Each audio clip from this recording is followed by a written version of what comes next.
తెలంగాణ రాజకీయాలను కంచగచ్చిపోలి భూముల అంశం కుదిపేస్తోంది. ప్రభుత్వం 400 ఎకరాల భూమి ధ్వంసం చేస్తోందని ప్రతిపక్షాలు ఆరోపిస్తున్నాయి. దీంతో పర్యావరణ పరిరక్షణ అంశంపై ప్రధానంగా చర్చ జరుగుతోంది. బీఆర్ఎస్ అధికారంలో ఉన్న 10 ఏళ్లలో తెలంగాణలో ఎంత మేర అడవులు ధ్వంసమైందో అనే దానిపై కూడా లెక్కలు చెబుతున్నారు.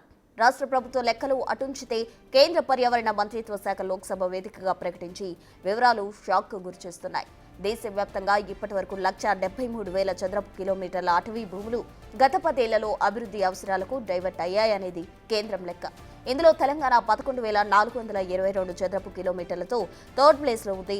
38,552 చదరపు కిలోమీటర్లతో ఫస్ట్ ప్లేస్లో మధ్యప్రదేశ్, 24,458 చదరపు కిలోమీటర్లతో ఒడిశాలో సెకండ్ ప్లేస్లో ఉందని కేంద్ర మంత్రి భూపేంద్ర యాదవ్ గత నెల 24న లోక్సభలో వివరించారు. రాష్ట్రం ఏర్పడే నాటికి తెలంగాణలో దట్టమైన అడవి, మోస్తరు అడవి, ఓపెన్ ఫారెస్ట్ కలిపి మొత్తం 21,591 చదరపు కిలోమీటర్ల అడవి ఉంటే అది 2023 నాటికి 21,000 చదరపు కిలోమీటర్లు ఉంది. ఇక దీనికి సంబంధించి 9 ఏళ్ల కాలంలో 412 చదరపు కిలోమీటర్ల అటవీ విస్తీర్ణం తగ్గిపోయింది. కాళేశ్వరం ప్రాజెక్టు సహా పలు అభివృద్ధి పనులకు ఈ భూములు ఉపయోగించనున్నారు. అంతేకాదు ఇండియన్ స్టేట్స్ ఫారెస్ట్ రిపోర్ట్ ప్రకారం 2 ఏళ్లలోనే 100 చదరపు కిలోమీటర్ల అటవీ విస్తీర్ణం తగ్గిపోయింది. ట్రీ కవర్, ఫారెస్ట్ కవర్ అంశాలు కూడా పరిగణలోకి తీసుకుంటే ఇది 105 చదరపు కిలోమీటర్లు ఉంటుంది. ఫారెస్ట్ కవర్ గణనీయంగా తగ్గిన రాష్ట్రాల్లో తెలంగాణ 2వ స్థానంలో ఉంది.